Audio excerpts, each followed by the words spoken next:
One thing I have learned from between the Chamber and the Met Council and the well, maybe not the legislature, is to start on time, so so that we can get through the evening. We have a lot to present here this evening. My name is Victoria Reinhardt. I'm Ramsey County Commissioner representing District 7, and that is the cities of White Bear Lake, North St. Paul, Maplewood, and the Hillcrest neighborhood in St. Paul. I'm also a member of the Clean Water Council, dealing with water issues across the state. I would like to begin by thanking the co-hosts for this evening, the Metropolitan Council, USGS, the DNR, Representative Carol McFarland, Mayor Joe Emerson, Metropolitan Council members Harry Melander and Sandy Rummel, and White Bear Lake Chamber of Commerce, the chair, Scott Mueller, is here, as well as other members of the chamber. I would also like to do introductions for dignitaries, and I'm going to really do my very best. And if I miss someone, I'm going to ask you to raise your hand so that I can recognize you. I know that Senator Roger Chamberlain is here. Actually, if you could raise your hand so that people know where you are. Representative Peter Fisher, if he's not here yet, I know he is on his way. Ramsey Conservation Board members Carrie Wasley and Margaret Sletton-Barons. White Bear Lake City Council members Doug Bean and Brian Belisle. Already mentioned Mayor Joe Emerson. School Board member Nancy Livingston. And Senator Bev Scalzi. Okay, did I miss any elected officials? I know we have a lot of appointed officials here as well. Okay, and I'm sorry, I'm not as familiar with the Hugo folks, so if you could stand and say your name. Chuck Haas. Chuck Haas.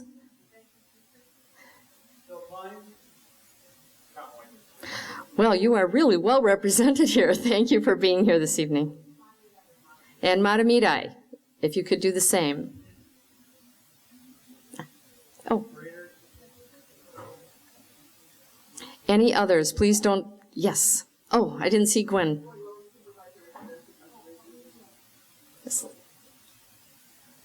Any others? Well, thank you all for being here. Okay. First, I want to give you a little bit of information about tonight's meeting. This is an educational event in order to explore potential solutions to the water supply challenges that we face. We must first understand the problem in order to understand what those possible solutions would be. Experts are here from the USGS, the DNR, and the Metropolitan Council, and they are going to share their knowledge of our water supply system with you. Tonight is not designed to be a debate about solutions. All of us, including the experts presenting tonight, need more information before we can discuss solutions. There will be an opportunity to explore solutions at a future meeting. That is very important here because this is the first in a series. This is to get the base information. Each of you should have received a colored piece of paper on the way in with an agenda on it, orange or blue. The agenda you'll see includes time for the presentations, time for tabletop demonstrations, which I know some of you have already been exploring a little bit, and finally we'll get back together here for some questions and answers. On your way in tonight, throughout the room, you should have noticed the small index cards. Although I'm not sure that that's the definition of small, but it is an index card. And you can use it to write down your questions. Please drop the questions in the box. As you came in, there should have been a box on each of the tables. You can drop it in there, or you can give it to a staff member. If we could have some staff members just raise your hand. Back over there. So either way, if you could write those down. We are going to hold the questions until the end of the meeting because we believe that many of the questions that you have will be answered as you're going to the demonstration tabletops. And also our experts are going to be wandering around here as well, going from each of the demonstrations, so you can ask them personally as well. So, but there still may be some questions, there probably will be, and we'll try to get to as many as we can at the end of the evening. The So I guess what I'd like to do then is, first of all, just say thank you for being engaged residents, being willing to spend your evening, this beautiful evening, learning about our region's water supply, and for your interest in finding a solution to the challenges that we all face. Now I'd like to introduce tonight's presenters. From the DNR, hydrologist Michael McDonald. He will be our first presenter, and he will cover groundwater basics. From the Metropolitan Council, we have Ali El Hassan. He manages the Water Supply Planning Department of the Metropolitan Council, and he'll be the second presenter and will focus specifically on groundwater in the Twin Cities metro area. And then last but not least, Perry Jones is a hydrologist with the United States Geological Survey, USGS, and he will present information specific to the Northeast Twin Cities area. Mr. McDonald, I will pass it off to you at this point.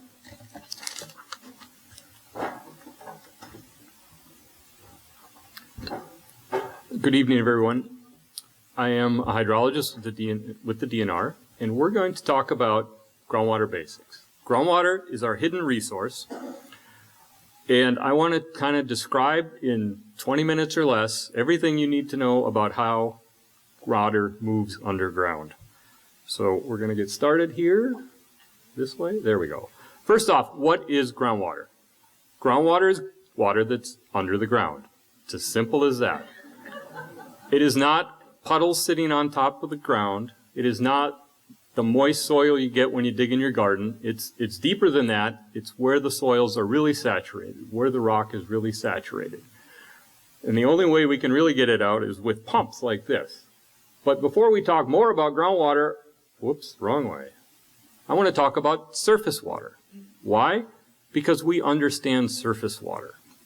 When we see this stream is low, we say, wow, the stream is low. When we see the lake is flooding, we say, the lake is flooding. We see the groundwater. Well, do you see the groundwater? Can you tell what the groundwater is doing in this picture? No, it's underground. It's out of sight. It's out of mind. So how do we know what groundwater is doing? To see groundwater, we use wells. In this case, a well like this. You can tell right away that it's not as obvious as what the surface water is. When I look at a lake, and you've been there for a while, you see if it's been up and down. I can't tell what's going on in this well. So wells are our only clue to what's going on in the groundwater. They are limited in that, based on the geology, they may be representative of an area for 100 feet around it. It may be representative of a mile around it. So wells are necessary. They're our only real tool, but they are limited in what they can tell us. Now, I got to push the right button. Thank you. Now we're going to step even further back and talk about water in general. How does water move through our environment? This is the hydrologic cycle. Many of you are probably very familiar with this. Briefly, water falls from the sky as rain or snow, runs into lakes or streams, or soaks into the ground. The water that soaks into the ground continues to soak in and eventually becomes groundwater. Water also comes out of the lakes and streams, soaks through the soils, and becomes groundwater. But the groundwater also moves up into the lakes and streams. And it gets evaporated back up, and the whole cycle starts over and over. The thing about groundwater and surface water is it can move, even the course of a stream, you can have water moving from the groundwater into the stream, and further down the stream, you can have water moving from the stream back into the groundwater. Likewise with lakes. And that can even happen over a year. It can shift how it's moving. So it's not a simple, straightforward, it's always going into the river, or there's always a spring feeding the lake. It changes over time and how the conditions are. So what is an aquifer? I've been talking about groundwater, but aquifers are what groundwater is in. And as a simple solution, an aquifer is a sponge. If you can think of it like that, you're doing really well. And the reason we want to call it a sponge is because the sponge has holes. It soaks up water. If you squeeze it, the water comes out. It's very similar to what an aquifer will do. It will hold water, Water will come out when we put a well into it. Water will go back into it when water seeps through the soils and the lakes. Aquifers are not typically as squishy as sponges, though. So here's our list of terms. And these are the terms that you're typically going to use when we talk about groundwater. So I'm going to go through them. An aquifer is soil or rock that contains water and releases it in appreciable amounts. And that's important because an aquifer that can supply enough water for a house may not supply enough water for a city. So in an appreciable amount, it can supply the house. It can't supply the city. So you have to know how big our aquifer is and how much water it can release to call it a good aquifer, an okay aquifer. A confining layer, a confining bed, or an aquitard are all the same. They mean the same thing. And it's soil or rock that does not contain water or does not release it in appreciable amounts. And clay is an excellent example of something that would be a confining layer. Water just doesn't move through it very well. A well. What is a well? A well is a hole or shaft sunk into the ground to obtain water. In the state of Minnesota, for at least the past 20 years, it's going to be a steel or PVC pipe open at the bottom in the aquifer that you're looking to get water from. In the past, you could have had a well that goes through many aquifers. You can't do that anymore. That's just not allowed by code. Recharge. Recharge is replenishing the aquifer by the absorption of water. Many times it's precipitation soaking through the ground, maybe coming out of streams and rivers. And finally, withdrawal is removing water from an aquifer. So these are kind of our basic terms as we're going through this, as we're talking tonight, as you're visiting the different tables. These are kind of what we're trying to get across when we talk about these terms. Now we get into the fun part. Aquifer types. We have two basic aquifer types, a water table aquifer and a confined aquifer. The water table aquifer is naturally, you can barely see it. This is this one. The water table is usually the first aquifer that we encounter when we go into the ground. It is anywhere in Minnesota, it's anywhere from 1 foot to 200 feet down, depending on geology. Water table wells are typically most affected by rainwater and drought, immediately affected by either one of those. Water comes up and goes down, it can go down very easily. The water level that we measure in a water table well, oh dang it, sorry, you can see that is representative of the water in the water table, meaning that's the level. That's where the water is in the soils and the rock around our well. Now down below it is a confined aquifer. And a confined aquifer is an aquifer, usually, well, that is kind of compressed, either by the weight of the material above it, or maybe the water coming in from the far ends that is being recharged, and it pressurizes the water in that aquifer. So that when we put a well into it, the water level rises. It rises to the potentiometric surface, which is, I love that word, it's just fun to say. The potentiometric surface is the level that the water in that aquifer wants to go to. This is an artesian well. We call an artesian well is any well that the water level rises above the top of the aquifer. So you see down here, the aquifer is down at the bottom. That's the top of the aquifer. Now, in the water table well, the top of the aquifer is the water level that we measure in the well. But in our artesian well, the water level has risen quite a ways up, and that's indicative of a confined system.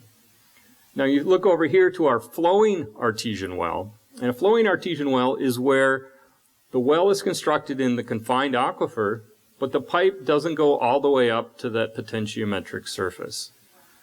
So in areas where you get that, you're going to get a flowing well. The water's just going to come out of the pipe automatically, just on its own. The reason you don't build a pipe to make it stay in there is because in some places that could be a 20-foot high pipe on top of the ground, and nobody wants to use a pipe that's that high.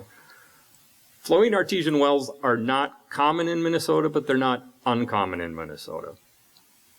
And we find them a lot along the bluffs of the rivers, the Mississippi, the St. Croix, the Minnesota.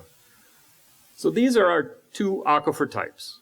And how the water is in those, the water reacts differently when we pump it, when rainwater comes into it, when water moves through it. Another way to think of an aquifer is as a savings account.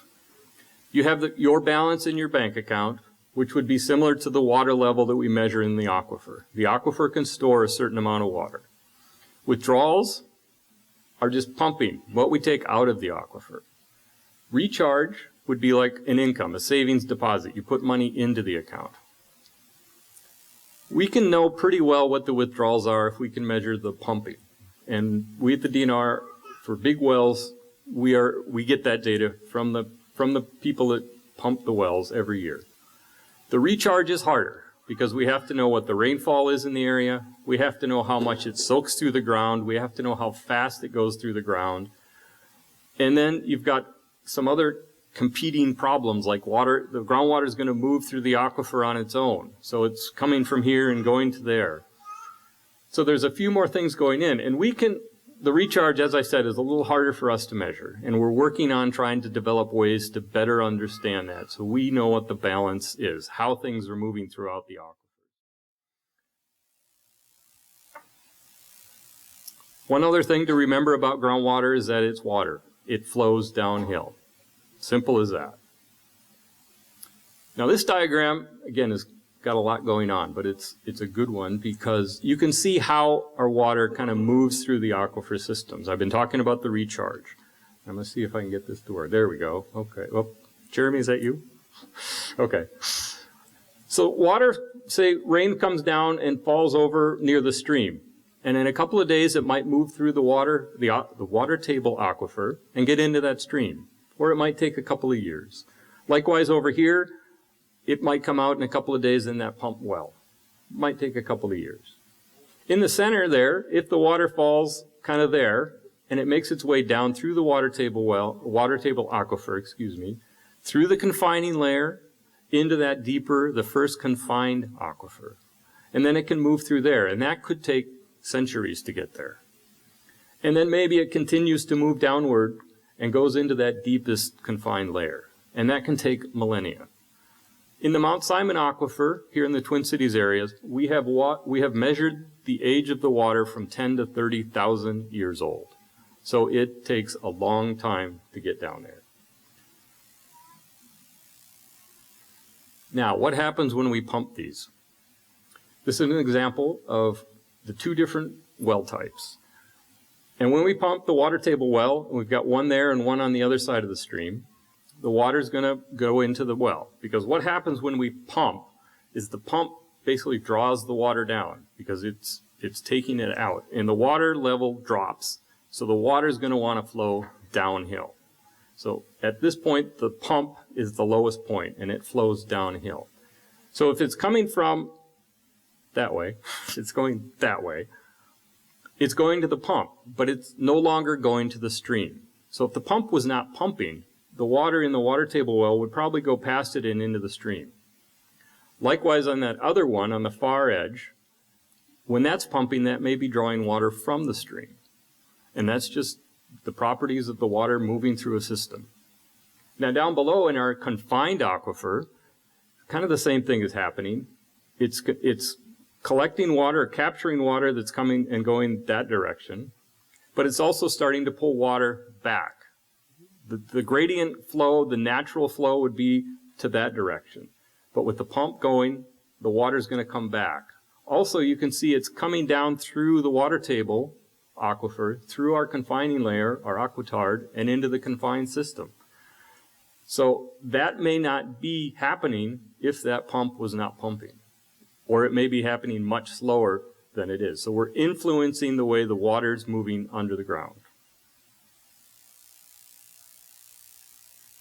This is kind of a close-up of that downward movement. This is called the cone of depression, because once the pump fires up, this is how the water in the soils and the rock tends to go. It goes down to the bottom of the well.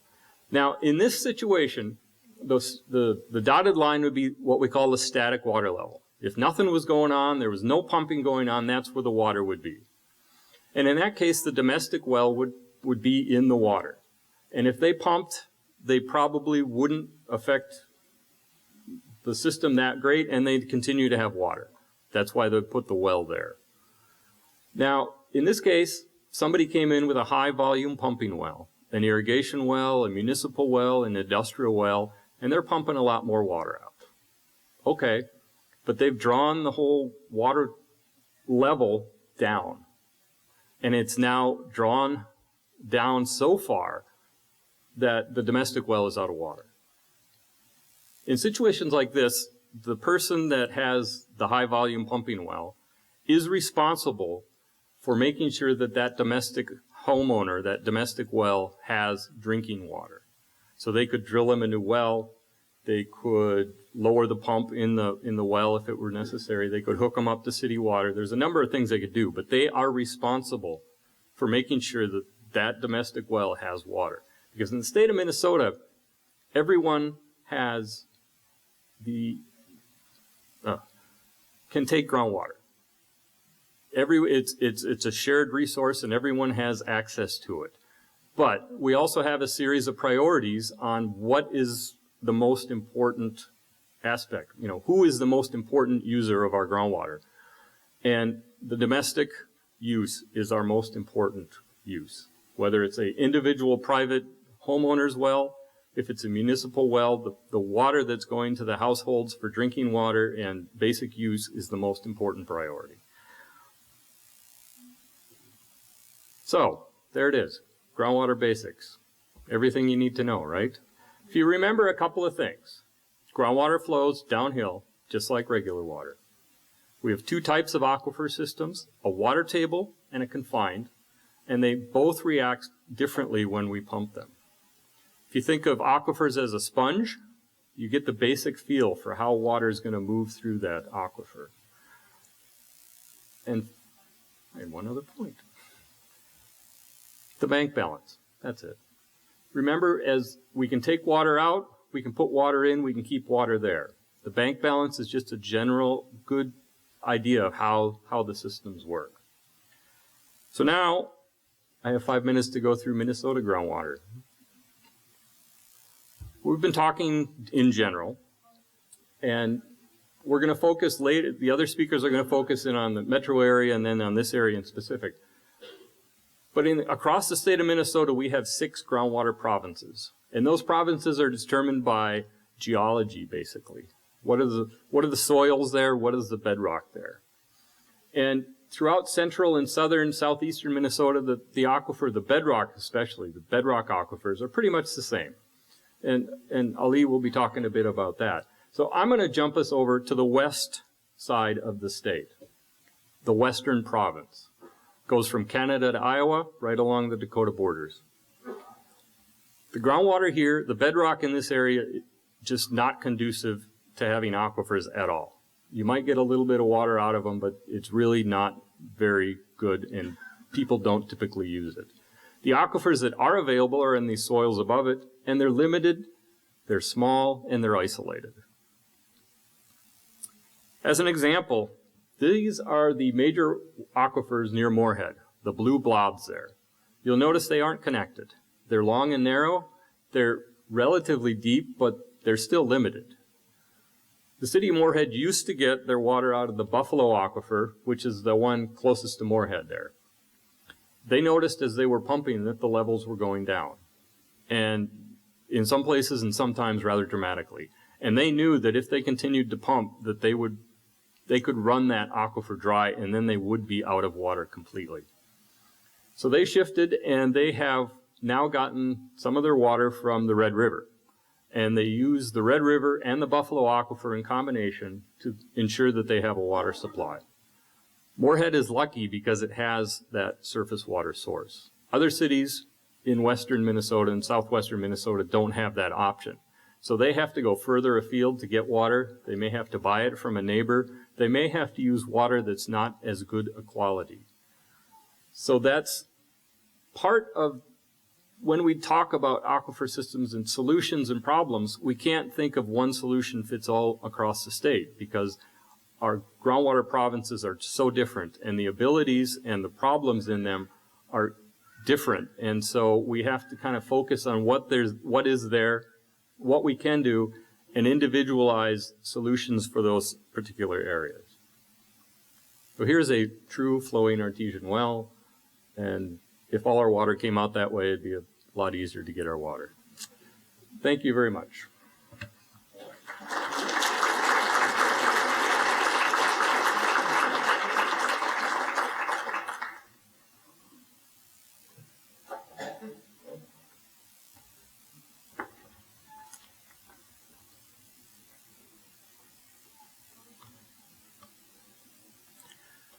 Good evening. My name is Ali Al Hassan. I'm the manager of water supply planning for the Metropolitan Council. And this presentation, I will talk about the groundwater in the 7-county metro area. I will start with some background information. As of 2010, we have 3 million people, or about 3 million people living in the metropolitan area. The water use for the 3 million people is about 450 million gallons a day. To put that in perspective, that's about 2.5 Metrodome filled with water in one day. So what are the sources for this water supply? How we are supplying this demand in the metro area? We have 2 sources. The first one is our groundwater. The second one is our surface water. The current use shows that we are using about 24% surface water. Less than 1/3 of the population use surface water for their water supply, while the majority of the population in the metro area, they are using groundwater.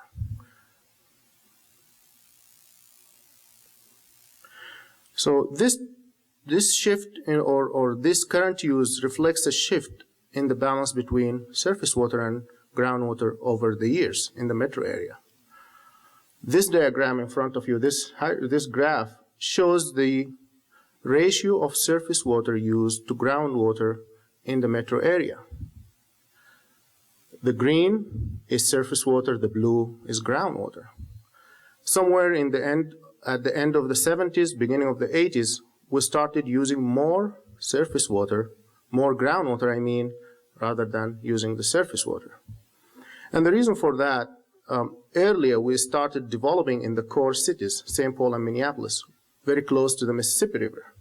And that's where they built all their system based on surface water. And that's how they utilized all of that until the 80s, when we start developing outside the core cities, spreading out to the suburbs, and where we're starting being physically far away from the river. And the only solution for us is groundwater. It's easy, accessible, clean, and let's drill wells. But that increased reliance on groundwater has different impacts on our resources. Looking into our aquifers, which is, Mike talked about the different aquifers we are having in the state of Minnesota as well as the metropolitan area. And as Mike mentioned in his presentation, that the only way we look into groundwater is through wells. The Department of Natural Resources have monitoring wells around the state as well as the metro area. Those 3 figures are water level change over years from 3 monitoring wells in the metro area. You can see clearly there is the seasonal change between summer and winter. When you have summer, people pumping, groundwater goes down. When you stop pumping, groundwater recovers back. But if you look in the long record, the historic record, and the first graph goes back to 1945, you can see a clear downward trend of decline in our aquifer. But sometimes the impacts will be visible. And I know that all of you are aware of those pictures. When we increase relying on groundwater, we start seeing impact on our surface water also, because those 2 are one resource, surface water and groundwater. And we start seeing impacts on our lakes, we start seeing impacts in our streams. And all of you are aware of this. So, as Mike used a sponge, I would like to use an analogy of a cheesecake to describe the layers of aquifers we are having here. And I hope that you'll like this, because it will go soon. So let's think about the metro area as a layered cheesecake or layered chocolate cake. Sorry for that. So take a knife and from west to east, cut this cheesecake or chocolate cake, and this is what you see, the different layers of our aquifers that we have in the metropolitan area. As Mike mentioned, we have great variability on those aquifers. Even within the same aquifer, you have great variability. I will give an example from this cross-section or this cake slice. The Prairie du Chien aquifer, which is one of the most used aquifers in the metro area, does not exist in the western part of our metro area. While the Mount Simon Hinckley exists all over the metro area. Talking about depth to groundwater. Depth to Mount Simon Hinckley in the eastern part of the metro area is about 4 Fauché Tower, about 1,200 feet. You go west, it's about 2 Fauché Towers, 800, in some places it's 400. Within the same aquifer, we have different characteristics. Talking about water quality, talking about productivity, and talking about many other characteristics at each one of those aquifers. So we are dealing with a great variability on those characteristics in the metro area, as well as in the greater Minnesota. So, as Mike mentioned that we pump groundwater through our wells. And I thought this is a very interesting slide showing how many wells we are having in the metro area. 2 types of wells are drilled mainly in the metro area. One we call the public or municipal wells. We have 800 of them in the metro area, and in this map, they are indicated by the blue dots. While we have the other type of wells that people use are domestic wells or private wells. And under private wells, there is about 60,000 private wells in the metro area. Those are indicated with the red color in this. And you can see in some places we have many of them that they cover the underground layer from this map. So we have 60,000 of private wells. And most of those wells, 55,000 of them, are mainly domestic use wells. We have about 10% of that, and about 5,000, those are mainly for industries and big users. We talked about the Prairie du Chien aquifer, and I know that it has been in the news a lot. People are wondering, what's the Prairie du Chien aquifer? Why it's in the news that much? It's the most productive aquifer in the metro area. It's most accessible. The water quality is comparatively good, and that's why it's tapped by most of the municipalities in the metro area. This map shows all the municipalities that use the Prairie du Chien aquifer as a source of their water supply, indicated by the blue highlighted communities. The dark blue communities in this map, they are the communities that use the Prairie du Chien as the only source of water supply in the metro area. And some of those communities are growing and expected to grow further in the future in the metro area. So looking into the future, and for us as a planning agency, we look into the future, and we looked into our projected population by 2030 in the metro area. We are expecting about 3.5 million. Another 500,000 people are expected to move to the metro area, are projected to move into the metro area. That will result in increase of water demand. Instead of we're pumping 450 right now, or we are using 450 right now, we'll be using 580 million gallons a day by 2030. Putting that in perspective, we are adding another Metrodome. 80% of that water is going to be coming from groundwater if we continue business as usual. If we continue the same trend that we have been doing since the 80s and take that into the future and continue relying on our groundwater as the main source of water supply to meet all the future demand, we are going to increase our pumping to 450 million gallons a day. So the question comes to us, what will be the impact in the water levels in our aquifers? What will be the impacts of our aquifers when we increase pumping by this amount to accommodate all the future population? In the metro area, in the Metropolitan Council, we developed tools to help us at least predict the impact on the aquifers and the impact on our aquifers and the change in the water levels in the aquifer. One of those is a groundwater flow model or groundwater model that will help us understand what will be the impact of changing different scenarios in the future.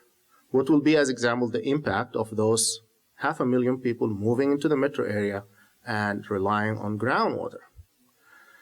The map in front of you is the map of the Prairie du Chien aquifer, and the blue color indicates more decline in our aquifers than what we have today. The darker the blue, the greater the impact. And in some places, we're going to see impact of 40 feet and more of decline from where we have today. So this is significant. And as you see some red in the map. The red indicates that in that area, we lost about 50% of the available water in that aquifer in that location, which will impact the productivity of the aquifer at that location. So I was hoping to end my presentation with a better slide than this one, but I think that if we continue business as usual, we are getting ourselves into big trouble. We have to change course. This is a good time to do that. And that's the end of my presentation. Thank you.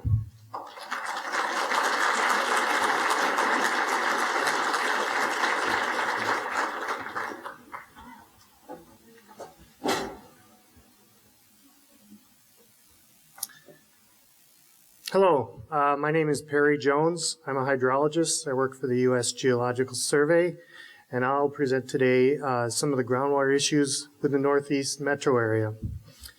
And just to let everyone know what we're looking at,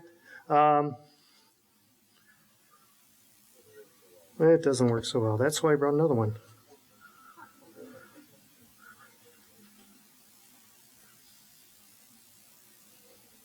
That one's not working very well. Anyway, we're talking area basically from about Forest Lake down to North St. Paul, then over to Shoreview, and then over to Big Marine Lake in Grant Township. And so with this presentation, I'm hoping to address 3 questions. Thanks. One is, where does our water come from? The water we drink, where is it coming from?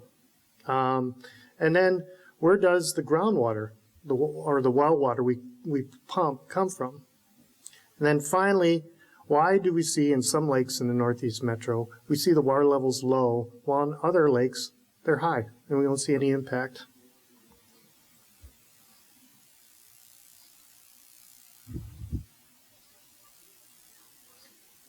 There we go. So, where is the water we use coming from? In the Northeast Metro, most of the water we're using is coming from groundwater. There are 2 different types of wells. We have high-capacity wells, and we have lower-capacity users. And the high-capacity users are ones which we have wells that pump more than 1 million gallons per year. And these typically are municipalities, as well as large commercial operations and golf courses. And what we can see from the Minnesota Department of Natural Resources takes records and keeps records for the water withdrawals from these wells that and for the communities we see that 99% of that water is coming from wells or groundwater, whereas about 1% just comes from lakes or nearby rivers. When we're looking at the lower capacity users, these are typically domestic wells, private wells, small commercial operations. These we don't have as good a handle on where the water use is coming from because they don't keep records of the pumping conditions from those, because they're typically less than 1 million gallons per year. But from just looking in the area, we have a feeling that it's approximately about 100% is from groundwater. Now, where's the groundwater coming from? And again, I think what we have to do is to look and see what the situation is to basically take a knife and slice through an area of the Northeast Metro. And I picked an area at White Bear Lake because that's where we've recently done our studies. So if we take a slice through and go down and look what the aquifer system looks like below White Bear Lake's in the blue at the top. But then right below that, we have a lot of glacial material. It's called glacial till. A lot of it is sands and clays and other material that was deposited by the glaciers when they came through this area. But below that are some bedrock aquifers, or aquifers of sandstone, limestone, and a variety of other sedimentary rocks that are much older than the glacial material. And in the area, directly below the glacial tills, in a lot of areas we see the St. Peter sandstone. And then below that we have what's called the Prairie du Chien group and the Jordan sandstone. Now those two units make up a major aquifer in the area. And so when people are looking at putting in wells, they'll often put in a well, and what you can see is they'll try to key in on certain aquifers. If it's a major municipality, they try to get aquifers that provide a lot of water, and typically the Jordan and the Prairie du Chien provide a lot of water. If it's for a domestic purpose, for a house well or something, you may look at putting into a glacial material, some of the glacial sands, or maybe into the St. Peter sandstone. Now, if we look at the sources of water, what was heavily used in the area for the municipal wells or the high capacity wells, typically we look at the Prairie du Chien limestones and the Jordan sandstone. Pretty much 90% of the water from those sources comes from those two aquifers. There's a few wells that pump from geologic units that are below the Prairie du Chien Jordan. That's the Tunnel City and the Wanawak formations. And some wells pump from even deeper wells, go into the Mount Simon sandstone. And it may be hard to see this, but the picture on the left shows the Prairie du Chien and Jordan. That actually gets exposed at the surface, even though it's fairly deep here. It may be 300 feet in this area. You can actually see it exposed in Afton State Park. St. Peter sandstone, you can see this is bluff material that you can see along when you drive through St. Paul and some of the bluff areas along St. Paul. You can see the St. Peter sandstone. Now, when we talk about the domestic wells, it's a different picture. There are wells that are taking water from the Prairie du Chien and the Jordan aquifer, but there are just as many wells taking water from St. Peter sandstone aquifer, and even some that are taking water from the glacial aquifers from above. So it's kind of a mixed picture. Now, why are the lake levels in some lakes low and others are not? And this is a diagram we came up with looking at lake level changes from 2004 to 2011. And you can see one lake in particular, one in the middle, the White Bear Lake, it's dropped more than 4 feet. It's actually dropped more than 6 feet since that time period. But there's other lakes in the area that have done similar. Turtle Lake, Snail Lake have had issues. I can show some of the plots here. Here's the White Bear Lake in the middle. Turtle Lake has dropped. It's come back up. But now since August, this past August, it's gone back down. And Birch Lake has also had issues, although it's recovered to some extent. But other lakes, South School section, I'll point out, that one has dropped more than 9 feet. And it hasn't recovered. It's still low. So what are the factors that kind of influence the lake levels? Well, there's a variety of factors. There's certain physical characteristics of lakes that can result in lake level changes. And also, you can look at the lake, you have to look at the water balance components. What are the sources and what are the sinks for water for a lake system. But then there's also human-induced factors, things like people can pump water into lakes, or people can pump water out of lakes. And those are all factors that you have to consider when looking at why a lake level is going up or a lake level is going down. Now, some of the physical characteristics. The area, the size, the area and volume of the lakes. Lakes that are larger, sometimes they tend to hold more water and can withstand larger changes in the system. Whereas also you have to look at the watershed area, or the area that contributes water to the lake. Lakes that have much larger watersheds can maybe handle, can have more stable levels than than lakes that have smaller watershed areas. For example, I'll give you an example. Bald Eagle Lake, that water level hasn't changed very much. Well, one reason why is the lake watershed is much larger than, for example, White Bear Lake. When you look at lakes, a lot of times they'll talk about the watershed area versus the lake area for a lake system.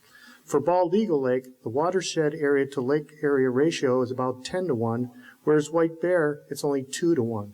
So it's a much smaller watershed for White Bear Lake to get water from, whereas Bald Eagle is much larger. Other factors include our rivers, streams, and ditches. Are they connected to lakes?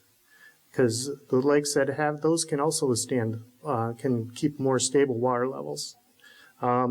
Lakes that don't have ditches or rivers or streams connected, they're often called closed basin lakes, whereas lakes that have rivers or streams or ditches are called open basin. And finally, the groundwater connection. Is the lake connected to the groundwater system? How well is it connected? Is there a bunch of clay in between so the water from the groundwater doesn't feed into the lake very easily? Or is there a lot of sands so that the water can flow in? Okay, so when we talk about the lake water balance components, you have to look at all the factors involved. And you have to look at the inputs as well as the outputs. And the inputs are, you have precipitation, rainfall that can fall directly on the lake, but then you also have rainfall that can fall on the land surface and then run off into the lake, which is called surface runoff that can fall into the lake. You have evaporation off the lake that will take water off the lake, but then you also have plant transpiration. These are plants that are actually aquatic plants that are within the lake itself, or ones that are along in the shorelines that can take water off the system, and those all have to be considered when looking at lake level changes. Also, you have to look at the groundwater system. Groundwater can flow into a lake, but lake water can also leave a lake and seep into an aquifer and leave this lake system. And one example of looking at groundwater and how it may flow into a lake, you can see a typical example here at White Bear Lake. If you go to the public beach, Matamidi Public Beach, you can actually see water that's seeping in along the shoreline. And you can see some of it looks like a rust color to this system. And the reason why is that the groundwater that's coming in actually has a dissolved form of iron that's in the water. And the reason why it stays in there is because there's very little oxygen in the water. Well, once that water discharges along the shoreline, oxygen becomes available and the iron falls out of solution. And so you'll see these iron seeps. You can also see that by looking at temperature differences. And I know several people who I've talked with have always talked about swimming in White Bear Lake, and this is common with other lakes too, where they'll feel cold water in the summertime, really cool water in various locations. A lot of times those are places where you're getting groundwater flowing into the lake system. Now we said groundwater can flow into lakes, but also water can leave lakes and go into aquifer systems. And we have just completed a study on White Bear Lake, and one of the results we found is that we could see through water chemistry that wells that are nearby White Bear Lake actually have a mixture of surface water and groundwater coming into the lakes, going into the wells, excuse me. And so what we've seen is that water along the shores are discharging into White Bear Lake, but then there's also water that's flowing from the lake, seeping down, going into the deeper aquifer, which happens to be the Prairie Shane Jordan aquifer. And then when that mixes with the aquifer water, which is coming from the northeast, it can then flow to the south and actually get taken up by wells.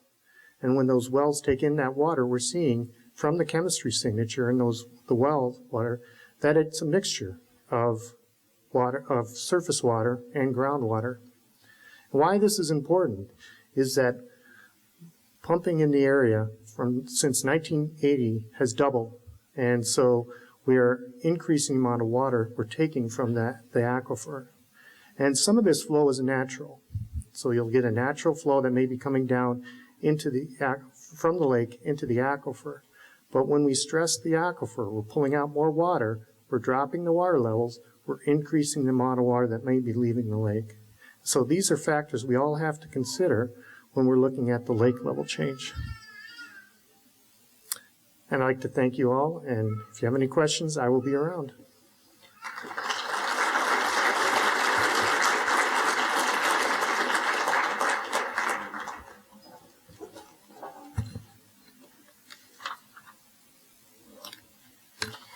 Now we move into the next section, and that is, well, first of all, before I do that, to say another thank you to our presenters. It was very valuable information, and hopefully it will help you as we start to go to the different demonstration stations that we have around the room.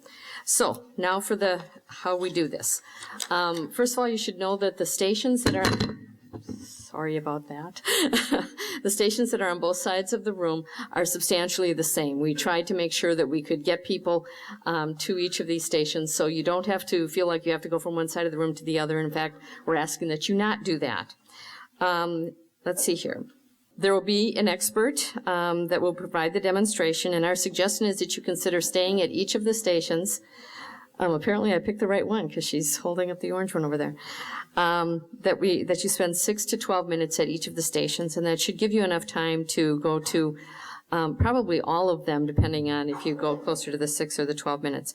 And I will be making an announcement every 12 minutes just so that you don't have to keep total track of time, and so that you know it's time to move to the next one. And let's see here. I guess at this point, again, just choose a station on the side of the room, orange this way, blue this way. Thank you. It's got all that water pressure pushing down on it. And if you get real close and look on here, you'll see a little bit of water coming out. So let's see.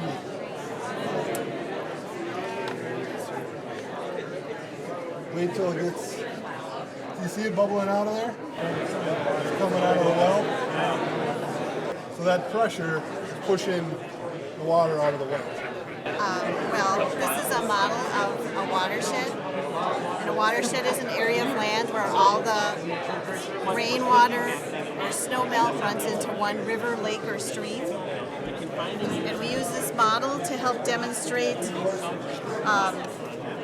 how things that get on the land run off into our lake or stream if we have any kind of fertilizers or grass clippings or oil from our car. When it rains, it's going to run into our lake. So we like to use this to discuss some of the best management practices or the best practices that we can do with some of our yard waste, using fertilizers, keeping our cars tuned up, keeping the pollutants out of our surface waters. Okay. Well, as promised, we're going to answer some questions, and clearly we're not going to be able to get to all the questions in the box, but hopefully you've had a chance to talk to the experts and that are available during the demonstration. Staff did pull together some of the most commonly asked questions submitted tonight, and I will ask the folks to come up here. This is the only place we can answer from, so if you could hand the questions to me and I will read the questions, or do you each have your own? Okay, well then we'll do one for each at a time. Okay, I'll ask the question, you guys decide who wants to answer. How's that? Okay, and do I do both of these?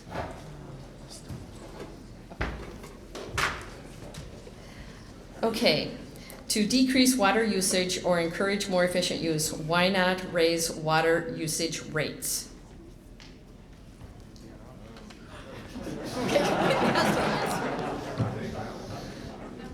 Well, I thought that we're going to receive questions about the technical part of this, but it looks like everyone is asking questions about solutions, and we know that you want to steal our thunder from the next presentations, which is mainly about the solution. It's going to come very soon. So as of today, and this is just I'm just mentioning this. As of today, there is a bill in the House this morning about increasing the water rates in Minnesota. I don't know what's going to happen to that bill, but it's a bill introduced to increase the water fees in the state of Minnesota.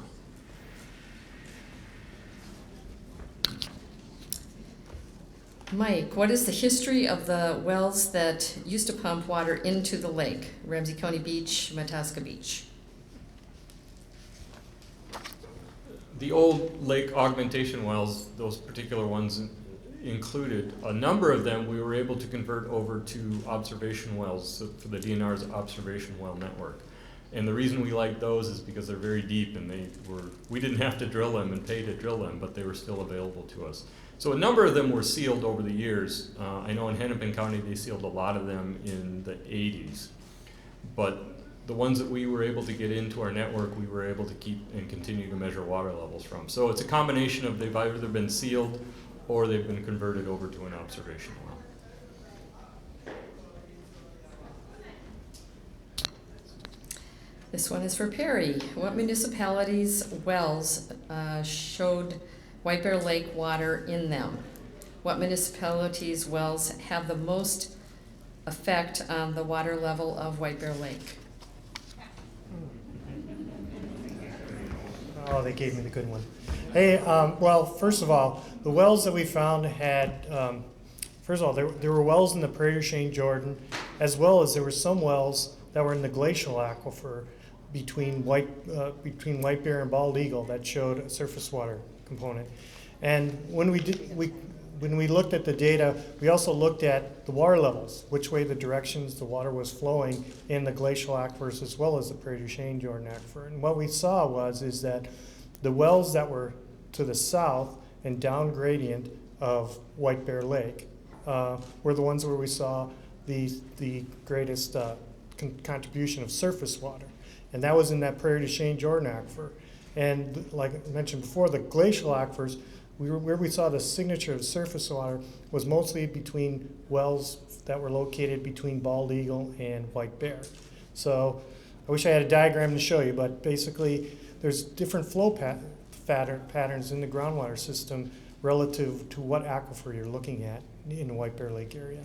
Ali, what plans do Twin Cities mayors, Met Council, USGS, Minnesota DNR have to work together to create water use policies and implement conservation measures? And in what time frame will they accomplish the above? I think tonight's meeting is a good start for that.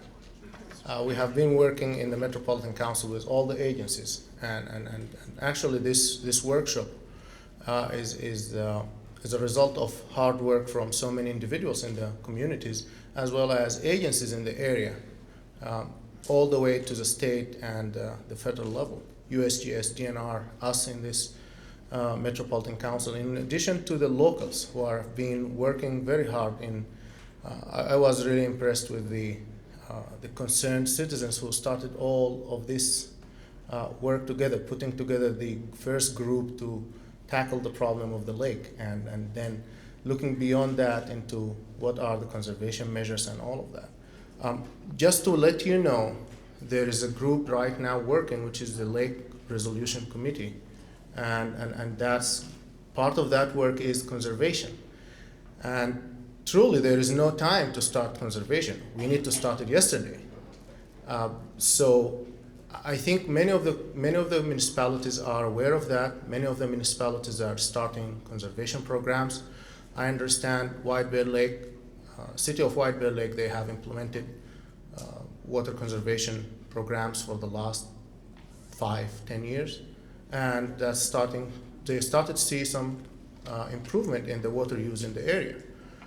And other cities around the metro area, we started seeing them implementing conservation programs. One of the things we would like to tell you that there's going to be one of those series that we're going to conduct in the future is going to be mainly about conservation. And that's going to be targeted to municipalities as well as private citizens, where how to learn how I can reduce my water bill in my house. In addition, how the city can fix some of the problems that can lead to reduction in their water use. So I think you guys are ahead of us in asking all of those questions, but hopefully we'll come back in less than a month or so with some of those conservation. I know that for sure we have a series about conservation in the metro area.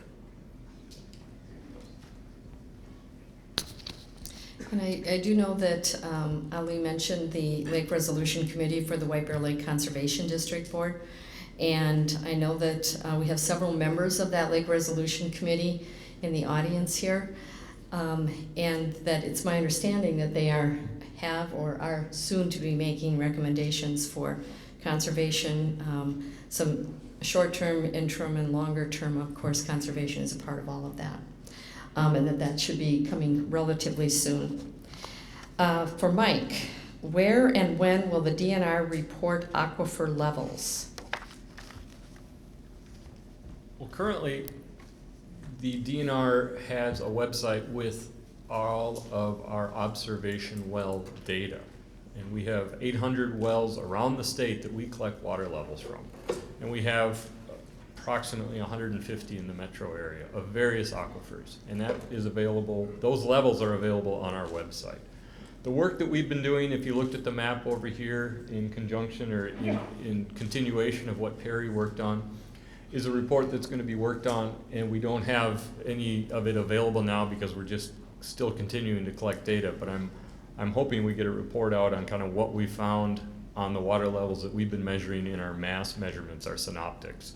But for long-term aquifer information, the DNR's website, the Observation Well Network, will show you where our wells are, and then you can look at the water levels anywhere from, some of them are 60 or 70 years worth of data, and some of them have about 6 months worth of data. It just depends on how long the well has been measured by us.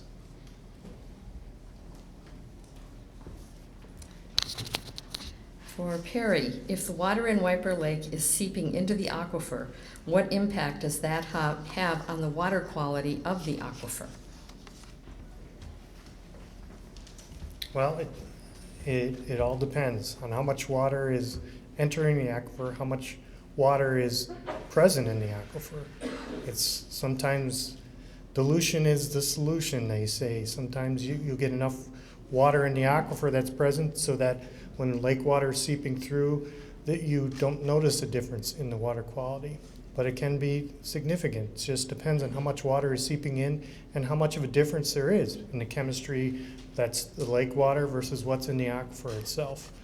I think for the most part, we looked at the water chemistry in White Bear Lake and compared it to the Prairie du Chien Jordan aquifer, and they were quite similar. There wasn't a large number of differences. However, the chloride values are starting to increase in the lake. Some of that may be due to road salting, associated road salting, but that water, some of that we mix in and eventually go into the deeper aquifer.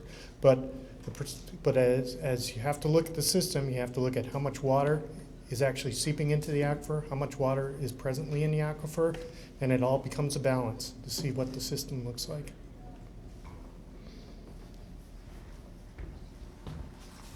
Ali, what are the pros and cons to taking more water out of the rivers? I think you guys are asking about solutions at this point, and so again, you're taking from our presentation for the next series. But I will start saying some stuff about the reality of, and some background information about how much surface water we have in the metro area. We have 3 main rivers. Those 3 main rivers flows about 4 trillion gallons a year. Currently, the Minneapolis system, the St. Paul system, they're using only 2% of that available flow. We have 98% that's not utilized. And one of the things, I came from California to work here. And in California, we're not gonna let such an opportunity to go by. You have water available, use surface water when it's available, leave groundwater for the drought time. And that's a rule in many places in California that they have been using. Some of the issues, we have our groundwater systems, or currently the municipalities that's using groundwater systems, they built their system so that you have your well and then you build from the well your distribution system. This is different in the surface water. Surface water, they bring, or the two main surface water that we have here, they have already big main lines, and then people take from those main lines. For us in cities like around the area here who are using groundwater, you have 6 wells, and then you can think about them as 6 individual distribution systems, where all of those people living in this area near this well are going to be connected to that well. So there's going to be a lot of infrastructure to turn from groundwater to surface water. We're not equipped in the metro area at this point to do that. Water quality and water treatment, that's another issue. Cost of water treatment is a big factor here. In many places here around the metro area, we don't treat groundwater. And most of the treatment happen at your home. You have a softener, and that takes care of most of the treatment you're having. Some of the cities, they treat groundwater because they have some minerals in that, and they have to treat it to the drinking water standard. But most of the cities who use groundwater, they don't treat, and that's why groundwater is cheaper.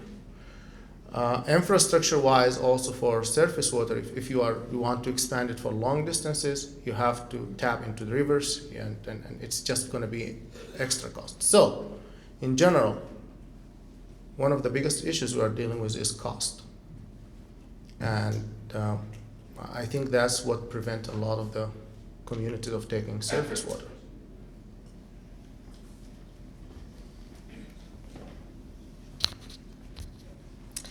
Mike, is there a lot of variety in the impermeability, thank you, of aquatards? Yes, there is. And actually, the Minnesota Geological Survey is doing a study right now on the St. Lawrence unit, which is considered an confining layer in aquatard. And they're finding that maybe it's not as impermeable as we thought, meaning water can get through it easier than we thought. And that may be true. We've never really studied it, so they're starting to study it. But different systems have different physical characteristics, and they even depend across the length of the system. So yes, they do. I think we used up all your questions, Perry, but you can, feel free to jump in anytime. Okay. I can there's one. Go ahead. I think I didn't answer one of the questions fully. I think one had to do with water levels and which ones are impacting with the city, which would show that which municipal wells may be impacting the lake more than others. And what we did with our first study was really collect a lot of information that we can use to develop a groundwater flow model that then we can really look at seeing if we put in various pumping conditions in the municipalities as well as the other wells in the area, we can see which wells, where the water flowing is exactly flowing from White Bear Lake and which wells may be impacting the lake more than others. And that's something we're hoping to do. We're hoping to get some funding through the state to actually continue that work.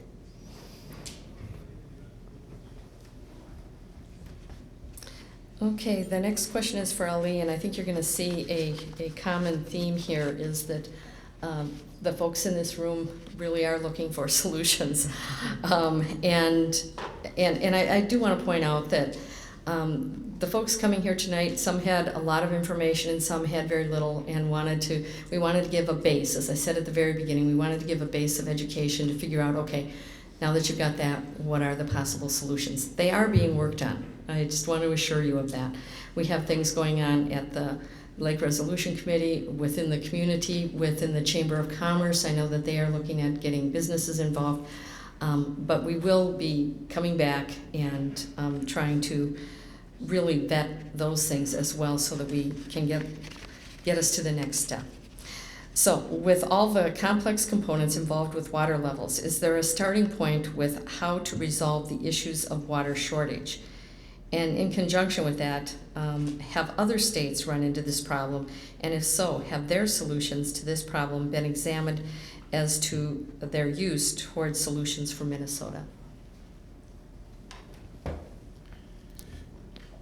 I will start with the second question. I came from working in Minnesota, in New Mexico and California. So we have seen a lot of worse than this problem. We have seen problems where aquifers went down, wells went dry, and regulations imposed by the federal government not to pump more water from the aquifers because they are impacting downstream users, they're impacting everyone in the aquifer and so on. So other states are facing some of those challenges, and they have been facing them for a long time. The only difference that for a long time they realized the limitation of the resource, and I think that's what we really need to start realizing here. We have limited resources. We were lucky that we have abundance of our groundwater, but still it's a limited resource. And if you go in different parts of the metro area, you see that some places they have more productive aquifers than other places. And so dealing with all those issues, it's I think one of the first starting places is conservation. It's on different levels, on the municipality level as well as the individual level. And this is, I think, for a long time, coming from outside of the state. When I first started in Minnesota here, I started seeing people are paying more attention to the quality of our water, the quality of our lakes, and all of that. But sooner we found out that the quantity is another problem. And for a long time, quantity was not the issue that we are dealing with in the state. So I think the first question is, where do we start? Start by ourselves, conservation. We have to be aware of how much we are using and how much we are wasting. That's a very good start. There is a lot of resources out there. Metropolitan Council website, go to our website, you have a lot of information about how to conserve in your house, how municipalities conserve in their business. That's a good start. Department of Natural Resources, they have a similar direction in their website. So it's very easy to get information, to get informed about how you can do it yourself. And one of the biggest obstacles we face with conservation, people think that, okay, I'm going to conserve, but what that will do. Think about it of if 60,000 people start conserving, what the impact will be in our water use in the metro area. I'm saying 60,000, this is probably the new population who is coming to the northeast metro area.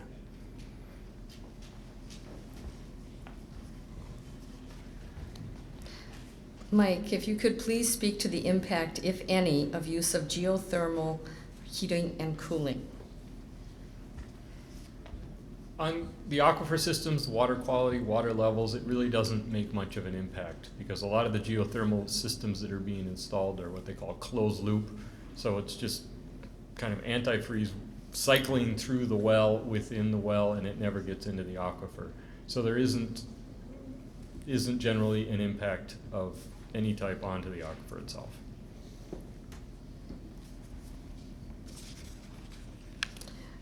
Ali, I think this one was for you. The city of San Antonio, Texas implemented water conservation measures and reported in 2011 or 2012 that the conservation measures reduced water usage to levels in 1991.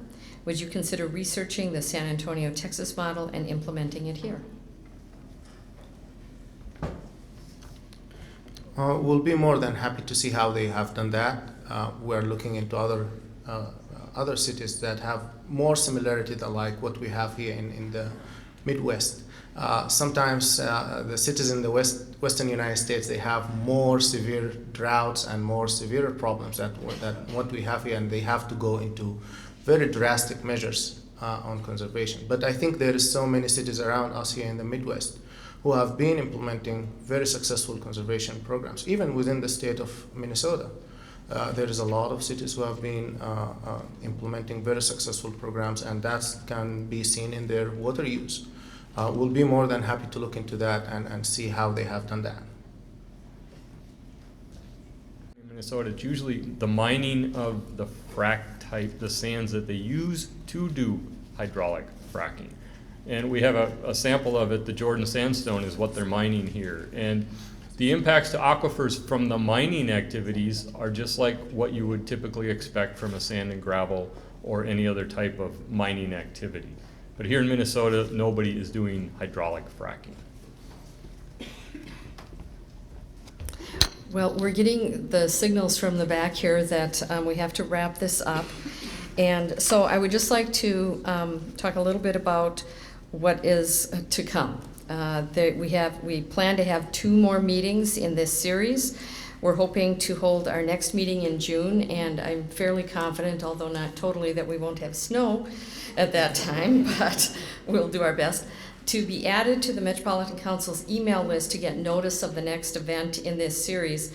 Please sign up at the registration table, and I know that many of you probably received multiple invitations, but this way we can make sure that you are directly on that mailing list. So if you haven't done so already, please do so now, or as you are leaving.